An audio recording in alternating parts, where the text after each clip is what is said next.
So in making this Quilting Quickly pattern,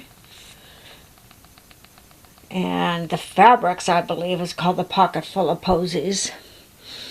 What you're doing is making 22 hourglass squares. And then I'll be making 22 4-patch squares.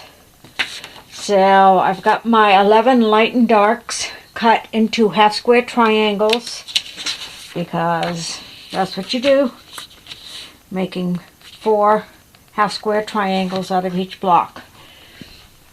I have 8 of the hourglass ones made. Of course, the quilt doesn't go together this way. It's going to be 1 hourglass, 1 4 block.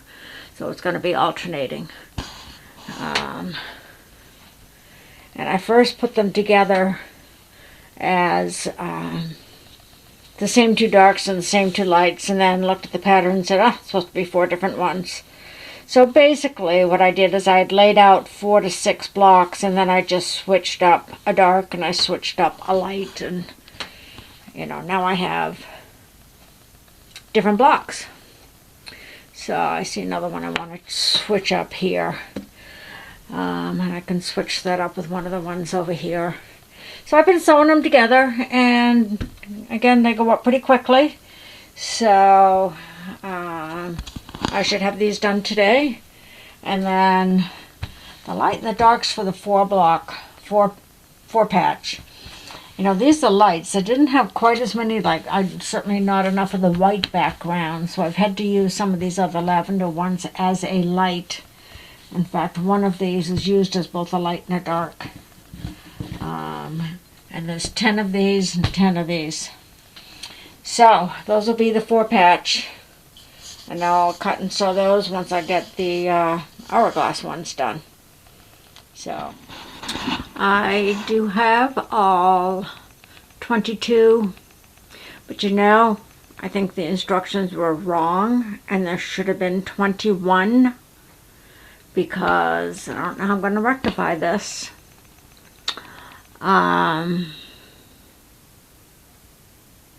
got 22 hourglasses, but I only have 24 patch blocks.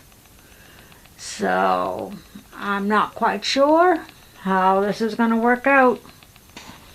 These are going to be my 4 patches. I sewed 1 light to 1 dark. Actually, I had to cut them all in half first. The 10-inch squares cut into a 5-inch by 10-inch rectangle. Then sewed a light to a dark, or dark to a light. I had some stripes that are a light, actually a dark in this one, but a light over here and a light here. So I was trying to place them together so that they're different. But anyway, I've only got 20 blocks. And that makes sense. You've got 42 10-inch squares in a layer cake. So if you're using 11 darks and 11 whites, that's 22. That only leaves another 20 out of the 42 to make the 4 patches. So I wish I had done that kind of math in my head before I cut everything. Like I say, I'm not sure how I'm going to fit this together, where I've got 22 hourglasses and I'm only going to have 20 4-patch blocks.